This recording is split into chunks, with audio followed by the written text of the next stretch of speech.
दोस्तों, बिहार से खास तरह की खबरें आ रही हैं। नीतीश कुमार शायद फिर से पलटी मारने वाले हैं और भाजपा के साथ मिलकर फिर से नए मुख्यमंत्री या जो भी बने कुछ होने वाला है। इस देश की पूरी हालतों को देखिए तो यह कुछ खास बात नहीं है, यह बड़ी ही सामान्य सी बात है।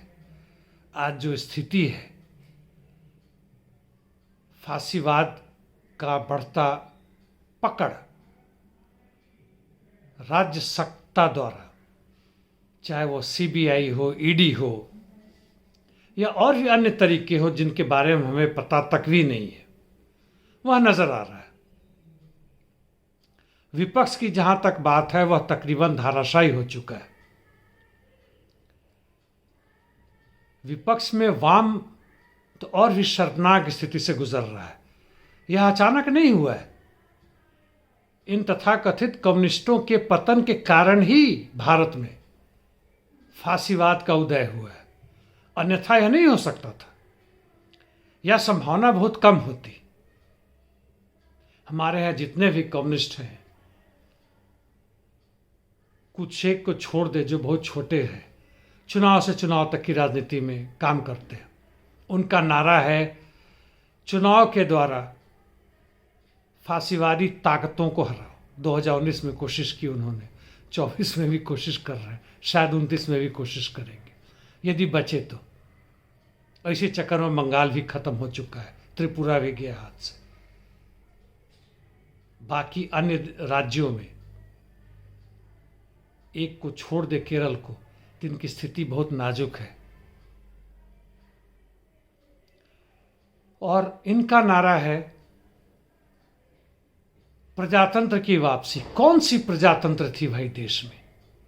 देश स्वतंत्र होने के बाद जो संविधान बना और तथाकथित रूप से नेहरूवादी समाजवादी सरकार या सत्ता या समाज बनाने की जो कोशिश की गई, समाजवाद नाम हमारे संविधान में भी लाया गया। कौन सी समाजवाद बनी?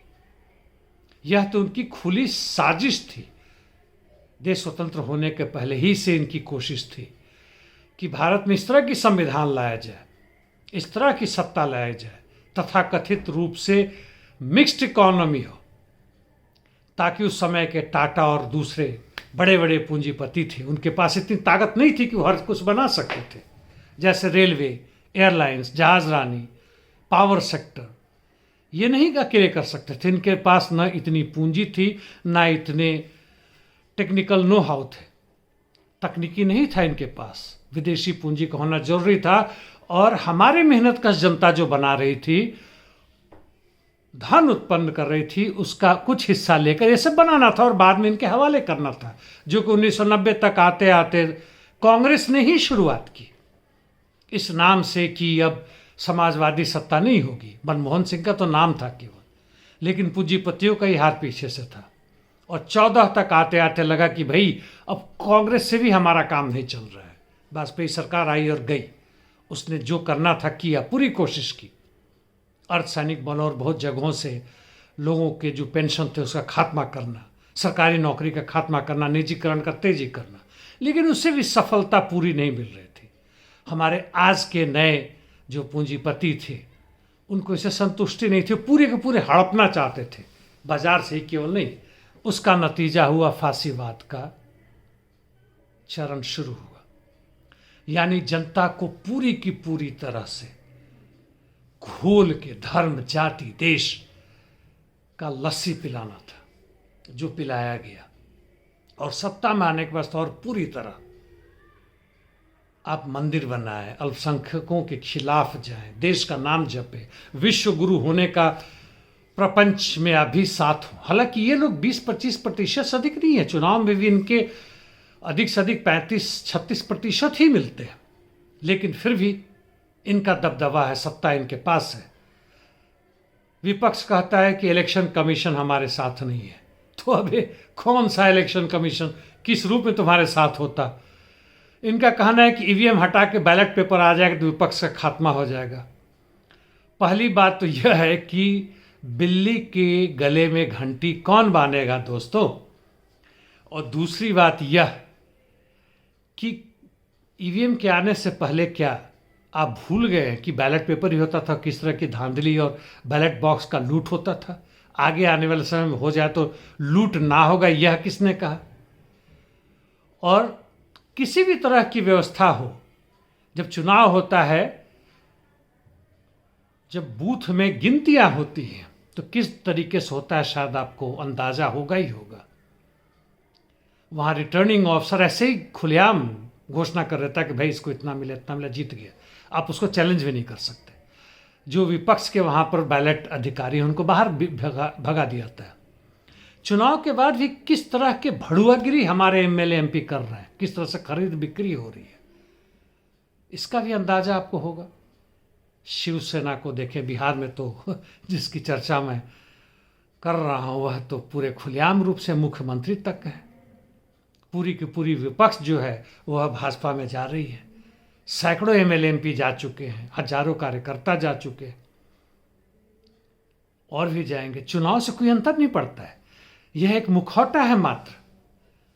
कांग्रेस आ जाएगी तो क्या हो जाएगा? यह एक बहाना देता है इन लोगों को, पूंजीपति वर्ग के चाटुकारों को, कि भाई देखो हमने कैसे फांसीवाद को कमजोर कर दिया। हमें बोलने का तो अधिकार है। फांसीवादी कहते आज भी तो हम बोल ही रहे, कहाँ हमारा बोलना रुका है? भले ही लोग जेल में हों, भले ही कानून और भी कठिन बन रहे हैं। कांग्रेस के ज़माने में arm forces special power act, sedition act, गुंडागर्दी एक्ट, तो सब वही से थे। उसको और मजबूत किया गया, नाम बदल दिया गया। ये जो 3 नए कानून बने हैं कि हम उपनिवेशवादी जो कानून थे उसको हटा दिए, नया नाम दे दिया, नए बोतल में पुराना शराब, और भी कड़क, ताकि मजा आ जाए। और जितने भी तथाकथित रूप से आपको स्वतंत्रता मिल रहा है उसमें कोई खास परिवर्तन नहीं आ रहा है। कांग्रेस के आने से कुछ भी नहीं होगा। वही कानून है, वही संविधान है, वही पूंजीपति वर्ग है। क्या लूटे हुए जितने संपत्ति थे सब वापस हो जाएगा? कांग्रेस भी इनके कर और लोन माफ करती थी, टैक्स एंड लोन। यह भी माफ करते, हाँ उसका 10 गुना ज्यादा, बात अलग है। तो अब कम माफ करेंगे तो अब खुश हो जाएंगे। वह प्रजातंत्र की बहाली होगी, वापसी होगी, संविधान को फिर से रास्ता दिखाया जाएगा। कमाल की बात है।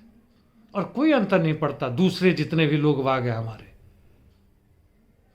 कांग्रेसी, भाजपाई, आम आदमी पार्टी, सपा बसपा, दक्षिण में डीएमके, एआईडीएमके, शिवसेना, और हमारे बिहार में राजद या जेडीयू, यह सब नौटंकी है। मसला यही है कि जो भी धन का निर्माण हो रहा है कुछ लोगों के हाथ में जा रहा है। 70% से अधिक धन 4-5% लोगों के हाथ में जा रहा है। और जितने भी आंकड़े हैं फर्जी हैं, जो आपको बताते हैं कि गरीबी घट रहा, जी नहीं। 90 करोड़ जनता तो 5 किलो अनाज के मोहताज हो गए, गरीबी बढ़ा है।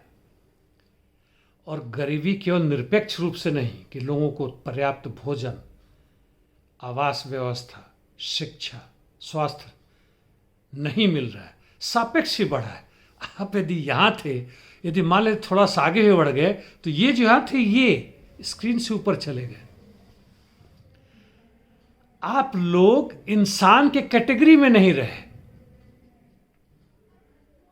यदि उत्पादन और उसका वितरण मुख्य रूप से 7-8% इंडस्ट्रीज में, माइंस में लोग काम कर रहे हैं, पूरे जो हमारे वर्क फोर्स है, मजदूर वर्ग है,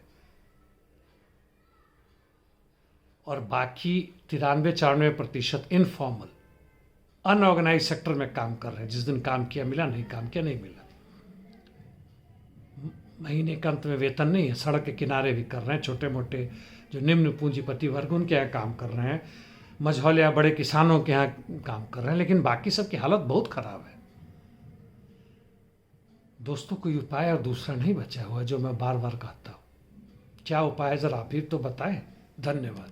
आज गणतंत्र दिवस है दोस्तों, जरूर सोचे आज के दिन कि हमें आगे क्या करना है, ऐसे ही जीना है या कुछ बदलाव चाहिए।